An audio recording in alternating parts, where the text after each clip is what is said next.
लग रहा मैं किसी क्लासरूम में आ गई हूँ कॉलेज। पहले आप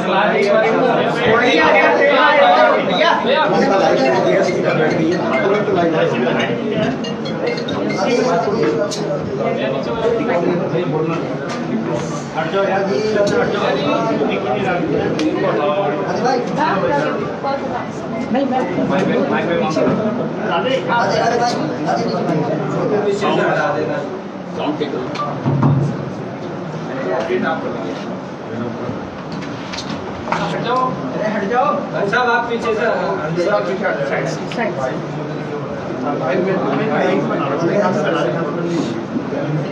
सभी को मेरा नमस्कार। I hope I am not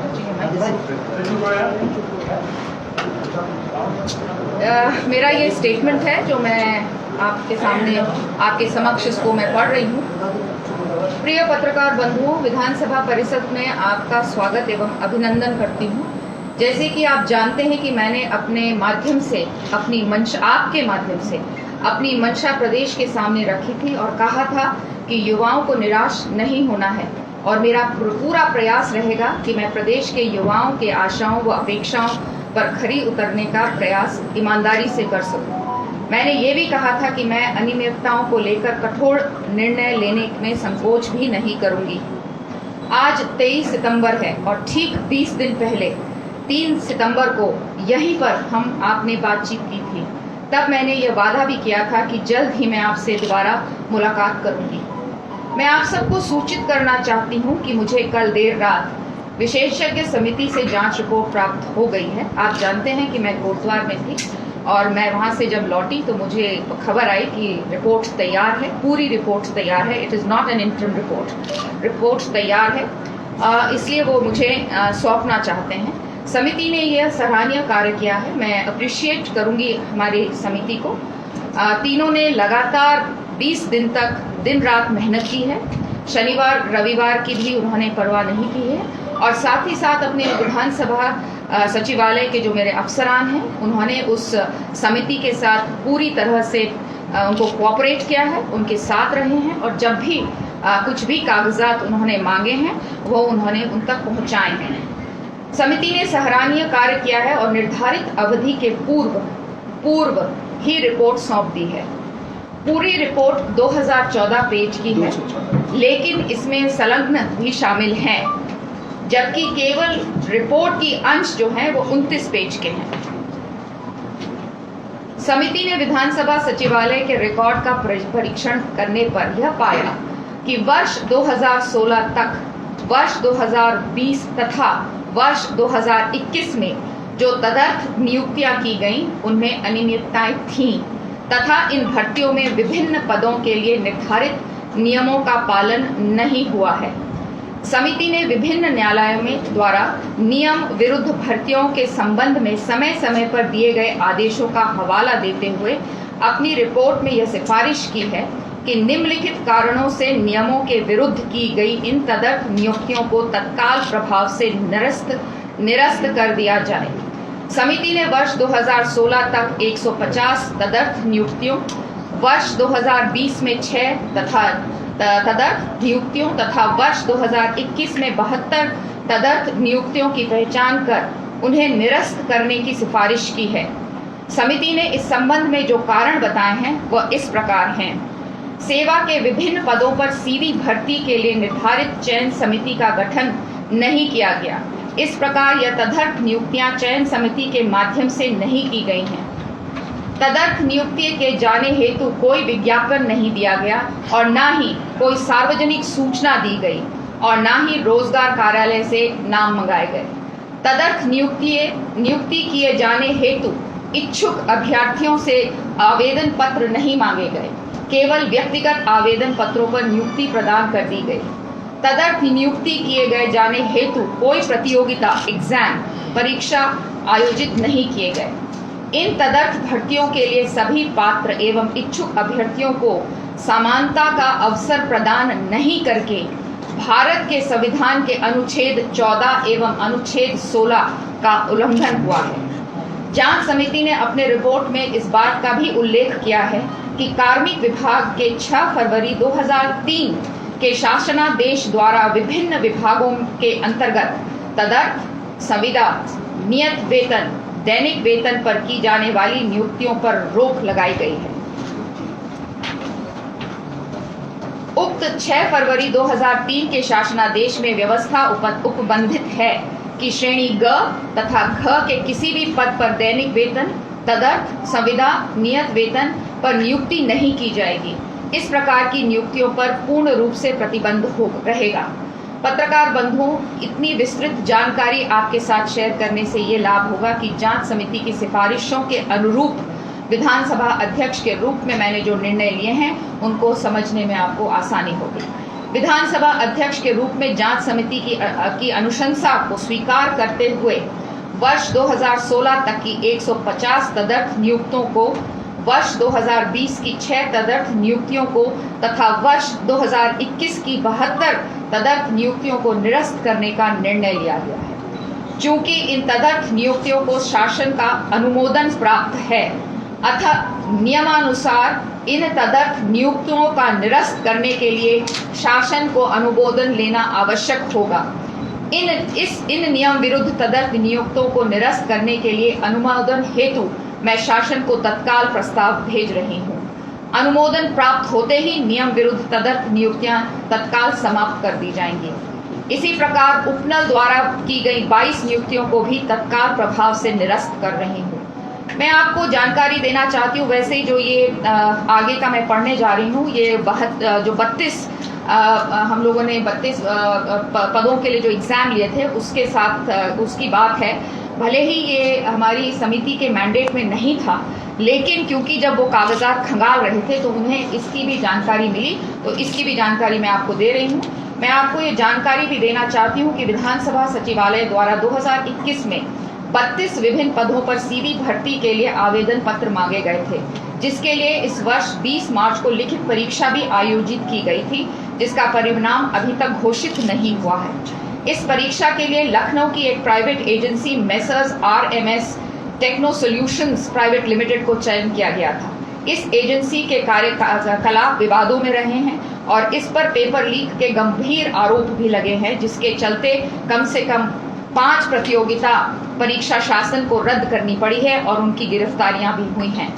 विधानसभा सचिवालय में नियमों प्रावधानों का उल्लंघन करते हुए इस एजेंसी का चयन किया गया है। इसमें अनेक वित्तीय अनियमितताएं भी पाई गई हैं। उपलब्ध जानकारी के अनुसार इस एजेंसी को बिल प्राप्त होने के 2 दिन के अंदर बैंक से 59 लाख रुपए का भुगतान भी जारी कर दिया गया था, जिसमें विधानसभा सचिव की भूमिका भी संदेहास्पद पाई गई है। इस परिप्रेक्ष्य में विधानसभा अध्यक्ष के रूप में मैंने यह निर्णय लिया है कि इन 32 पदों पर हुई परीक्षाओं को निरस्त किया जाएगा तथा एजेंसी की भूमिका की जांच की जाएगी तथा नियमानुसार कार्रवाई की जाएगी। विधानसभा अध्यक्ष के रूप में मैंने ये भी निर्णय लिया है कि इस पूरे प्रकरण में विधानसभा सचिव की संदिग्ध भूमिका की जांच की जाएगी। जांच पूरे होने तक श्री मुकेश सिंघल को तत्काल प्रभाव से निलंबित किया जाता है। तत्संबंधी आदेश जारी किए जाएंगे। जांच समिति में दी गई विभिन्न सिफारिशों एवं सुझावों पर कार्रवाई जारी रहेगी। इसमें विधानसभा सचिवालय में कर्मचारी अधिकारियों की राइट साइजिंग, ई-ऑफिस, ई-विधान, पदोन्नति तथा सेवा नियमों में सुधार शामिल रहेगा।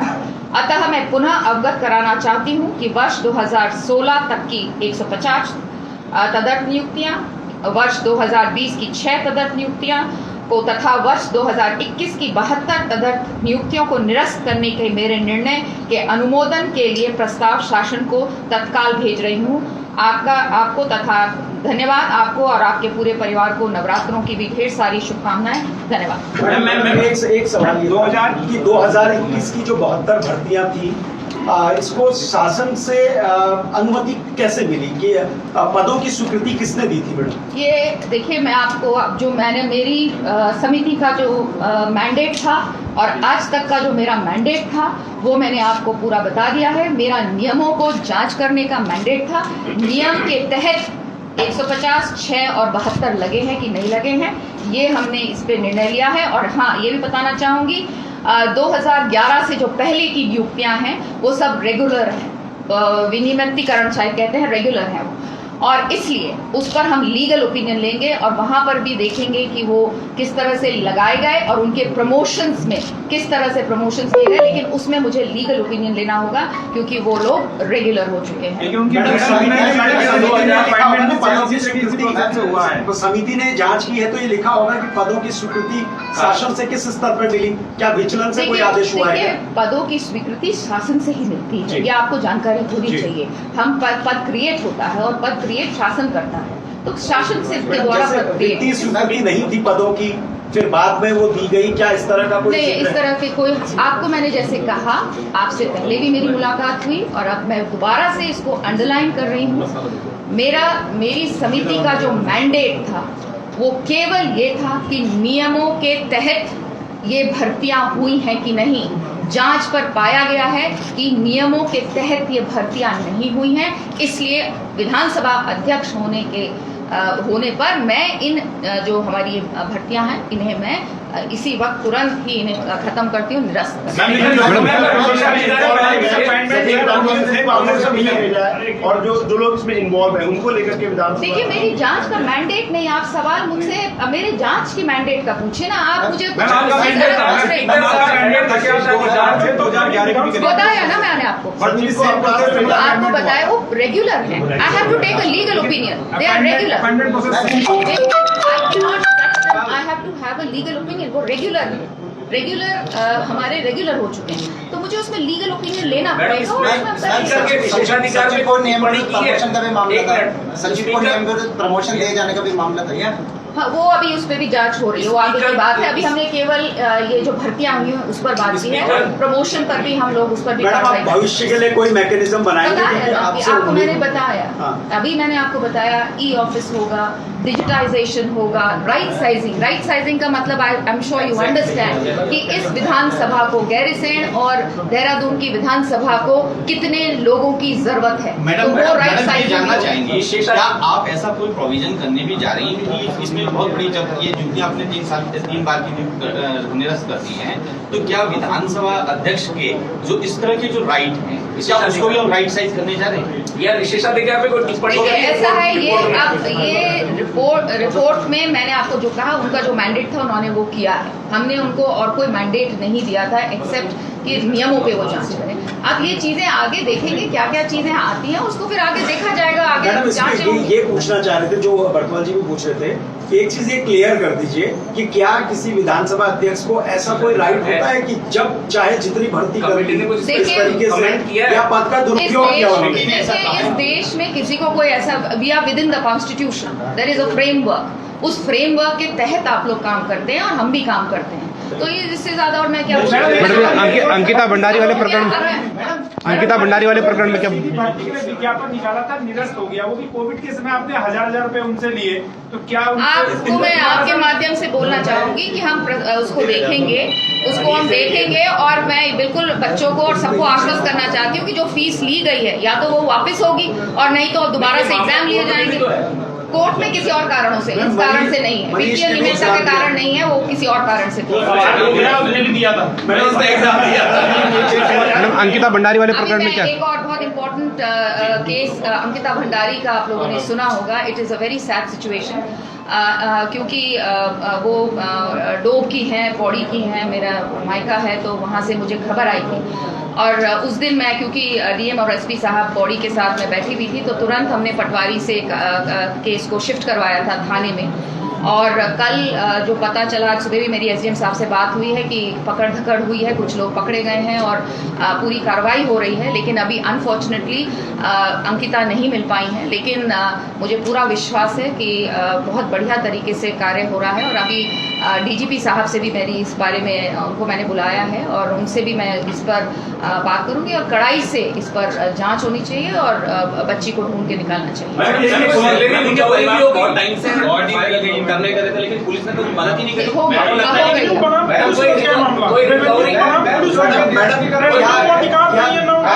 ऐसा भी है कि उसके पिता पूर्व दर्जा राज्य मंत्री रहे हैं, सरकार संरक्षण दे रही थी उसके पिता को। ऐसा नहीं, अब ऐसा है, देखिए हर चीज को हम कुछ अपनी निजी स्वार्थ तक ना लेकर आए। कुछ कारण होते हैं, कुछ चीजें होती हैं और आज के समय में कुछ ऐसा नहीं होता है कि आप दर्जाधारी थे तो ये था वो था। अगर कोई गलत है तो वो किसी का भी बच्चा हो, किसी का भी बेटा बेटी हो, वो गलत है। इसमें दो राय होनी ही नहीं चाहिए और ना होती है आज के समय में। मैम जो लोगों को बाहर निकाला गया है, बाहर का रास्ता दिखाया गया, क्या इनसे जो सैलरी इनके पास गई है उसकी रिकवरी होगी? अभी ये सब देखिए जांच का विषय है। मैं केवल जो मेरी समिति ने कहा था, और आप लोग मेरे पास आ रहे थे बार बार, इसलिए कल रात को बहुत देर रात मुझे ये मिली है और बैठ के मैंने रात में पढ़ी है, क्योंकि मुझे था कि आप लोगों को तो खबर होगी। You will surely we are trying to make it as transparent as possible. This is the report, but to hand it over to you, I will have to give me some more time. थोड़ा समय दीजिए। ये कांग्रेस शुरू से सवाल उठा रही है समिति के ऊपर कि विधानसभा अध्यक्ष की जांच नहीं कर सकती, हाईकोर्ट के जजेस, सुप्रीम कोर्ट के जजेस। ये इस पे क्या आपका? देखिए वो उनकी सोच हो सकती है। मेरी जो मंशा थी और जो समिति की मैं जानती थी कि समिति बहुत ही निष्ठा से इस प्रदेश के बड़े अफसर रहे हैं और निष्ठा से, ईमानदारी से, अच्छे से एक रिपोर्ट मेरे पास आएगी, वो हमारी भी मंशा थी और सभी की वो मंशा थी और वो रिपोर्ट आई है। इसलिए मुझे इस बारे में कुछ भी नहीं कहना है। टिप्पणियां होती हैं, किसी को पसंद आ सकती हैं, किसी को नहीं आ सकती हैं, लेकिन मेरी मंशा मैंने आपके सामने रखी है और मेरी समिति ने, मैं धन्यवाद करना चाहती हूँ समिति को कि इतनी तेजी से काम करके शायद आई वांट टू से कि इतनी जल्दी इतनी सारी चीज़ों को पढ़ना देखना मैं तो उनसे नहीं मिलती थी, लेकिन मुझे जो अपने अफसरान से पता चला है कि दे आर सो गुड, अपने रूल्स और रेगुलेशंस में इतने वो ज्ञाता हैं कि उनको काम करते हुए देखकर हमारे भी अफसरों ने बहुत कुछ उनसे सीखा है। तो टिप्पणी होती है, किसी को अच्छी लगेगी, किसी को बुरी लगेगी, लेकिन हमारा काम ये है कि हम इंस्टीट्यूशंस को कैसे बचाएं, इंस्टीट्यूशंस को और स्ट्रेंथन कैसे करें, और मुझे लगता है इस रिपोर्ट के माध्यम से हम अपने इंस्टीट्यूशन को बहुत ज़्यादा स्ट्रेंथन कर सकते हैं। बहुत बहुत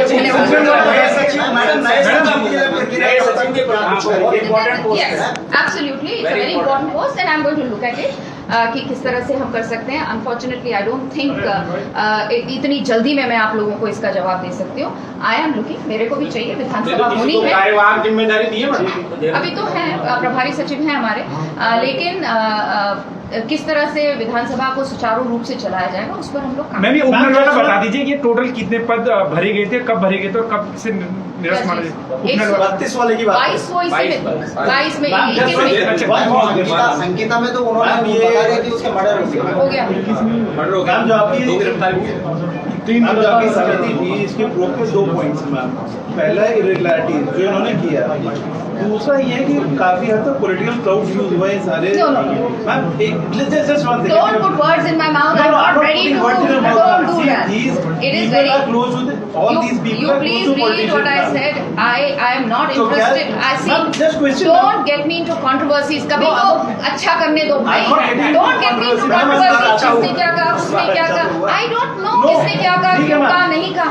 मैंने जो कहा वो मैंने आपको बता दिया. मेरी समिति ने जो कहा वो नहीं, समिति का मैंडेट नहीं. Are you in touch with party high command over this issue?